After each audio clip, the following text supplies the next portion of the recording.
YouTube আর real লাইফের makeup দুটার মধ্যে কতটা তফাৎ সেটা যদি আপনারা না দেখেন তাহলে বিশ্বাস করবেন না। আজকে আমি ইউটিউব আর রিয়েল লাইফের মেকআপ আপনাদেরকে দেখিয়ে দিব। ইউটিউবে আমরা কি ধরনের মেকআপ করি বা সোশ্যাল মিডিয়াতে আমরা কি ধরনের মেকআপ দেখাই আর আমরা রিয়েল লাইফে কি ধরনের মেকআপ করি। অনেকের ভুল ধারণা আমরা সংসেজের রং মেখে আমরা কত ধরনের মেকআপ করে তারপর রাস্তাঘাটে বের হয়, আমরা কিন্তু টোটাল এইভাবে বের হয় না। তো প্রথমে আমি কালার কারেক্টটা করে নিচ্ছি। কালার কারেক্টটা কিন্তু আমি রিয়েল লাইফেও করি মাঝে মাঝে, তবে সব সময় না।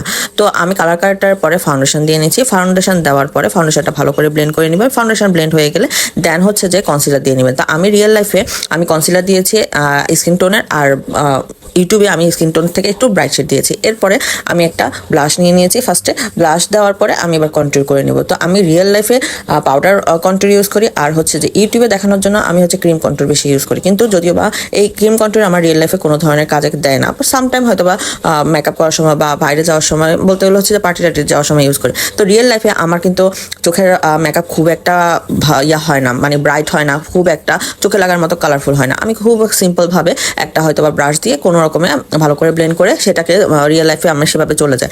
কিন্তু আমি ইউটিউবে যখন দেখাই তখন আপনাদেরকে ভাইব্রেন্ট কালার দেখাই, কারণ হচ্ছে যে সেই জিনিসটা আমাদের মেকআপের কাছে যেন ফুটে ওঠে, আমাদের ক্যামেরাতে যেন ফুটে ওঠে সেই ধরনের একটা কালার। রিয়েল লাইফে দেখবেন যে আপনারা যতই মেকআপ করেন না কেন সেটা ফুটে ওঠে না। কেন ফুটে ওঠে না? কিছু কারণ তো অবশ্যই আছে। ফুটে না ওঠার কারণ আমরা সেভাবে মেকআপ করি না বা সেভাবে আমরা দেখাই না যে আমাদের মেকআপটা এরকম লাগতে হবে। এখন খুব ভালোভাবে আমি রিয়েল লাইফের আই লুকটাকে ব্লেন্ড করে নেব। এরপরে আমি ইউটিউবে কিভাবে মেকআপ করি বা ক্যামেরার সামনে আমি কিভাবে মেকআপ করি সেটা আপনাদেরকে দেখিয়ে দিই। ইনার কর্নারটা খুব ভালোভাবে, ইনার কর্নার বলতে চোখের লাস্ট মাথায় আমি খুব ভালোভাবে একটা ডার্ক শেড নিয়ে নিয়েছি যেটাকে এনহ্যান্স করবে আমার চোখটাকে। তারপরে একটু লাইট শেড, তারপর আরেকটু লাইট শেড। তো এটাকে কিন্তু ব্লেন্ড করতে হবে, খুব ভালোভাবে ব্লেন্ড করতে হবে, নাহলে মানুষ আমাদেরকে গালি দেওয়া শুরু করবে যে মেকআপ পারে না কিন্তু মেকআপ করতে আসছে। ভাই, মেকআপের রুলস রেগুলেশন মেনটেন করে কিন্তু আপনাকে মেকআপ করতে হবে। অনেক সময় ক্যামেরাতে শো হয় না কিন্তু বাস্তবে শো হয়। অনেক সময় অনেক কিছু সুন্দর লাগে বাস্তবে কিন্তু ক্যামেরাতে সুন্দর লাগে না। তবে হ্যাঁ, আপনি ভালো করে ব্লেন্ড করে নেবেন।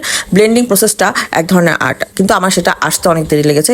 আমি শিখেছি, শেখার পরেও অনেক দেরি লেগেছে। যাই হোক, আপনারা গালি দিতে থাকবেন, আমি এখান দিয়ে আমার মেকআপ করতে থাকি।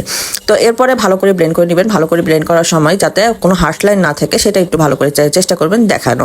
তো আমি ভালো করে মেকআপটা ব্লেন্ড করে নিচ্ছি। আই মেকআপটা ব্লেন্ড করা শেষ হলে এরপরে বাকি প্রসেস কিভাবে কি করতে হবে, ইউটিউবে আমি কিভাবে করি আর রিয়েল লাইফে আমি কিভাবে মেকআপ করি বের হয় সেটা আপনাদের কাছে ভালো করে বুঝিয়ে দিব। আপনারা মনে করেন যে হয়তো বা আমরা রিয়েল লাইফে সাজি যাই, এইভাবে মোটেও না।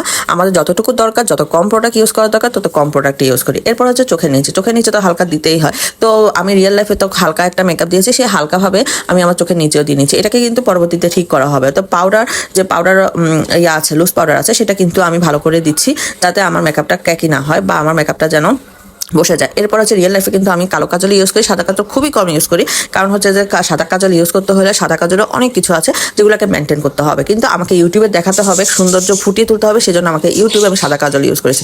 কালো কাজল দিয়ে আমি নর্মালি বের হয়ে যায়, আইলাইনার মাঝে মাঝে দিই, মাঝে মাঝে দিই না। তবে হ্যাঁ, রিয়েল লাইফে যে প্রবলেমটা ফেস করি সেটা হচ্ছে যে প্রচুর পরিমাণে আমার মেকআপ নষ্ট হয়ে যায়। সেটাকে ঠিক করতে করতে আমার দিনে আধা ঘন্টা চলে যায়। যাই হোক, এরপরে এটাকে ফিক্স করে অবশ্যই নেবে। ফিক্স করে নেওয়ার পরে তা ভালো করে আমি এখন আইল্যাশ দিয়ে দিব, মাস্কারা দিয়ে দিব। মাস্কারা দিয়ে দেওয়ার পর, মাস্কারা কিন্তু আমি রিয়েল লাইফে ইউজ করি। চেষ্টা করি যে আমার মাস্কারাটা যেন এনহ্যান্স করে, আমার চোখটা যেন একটু ফুটে ওঠে। যদিও বা মাস্কারা আইল্যাশ ছাড়া কোনো ধরনের চোখের সাজ ফুটে ওঠে না।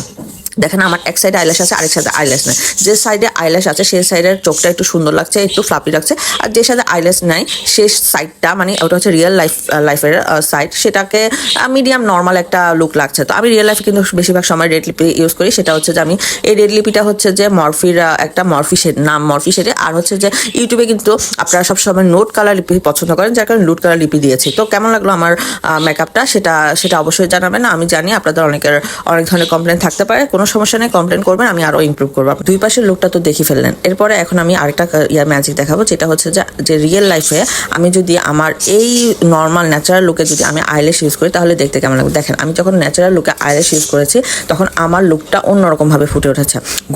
গর্জিয়াসও না, আবার খুব একটা সিম্পল লুকও না, মনে হচ্ছে যে আমি খুব সুন্দর একটা লুক করেছি, নর্মালের মধ্যে একটা ভালো একটা লুক। তো আপনারা চাইলে আইল্যাশ ইউজ করে নিজের লুকটাকে যে কোনোভাবে চেঞ্জ করে নিতে পারবেন। আইল্যাশ আর লেন্স আপনার লুকটাকে চেঞ্জ করার অনেক ধরনের কারণ আছে। কখনো ট্রাই করে দেখেন আইল্যাশ আর লেন্স দিয়ে আপনার লুকটা কিভাবে চেঞ্জ হয়ে যায়, আপনি নিজেও কল্পনা করতে পারবেন না। তো আল্লাহ হাফেজ।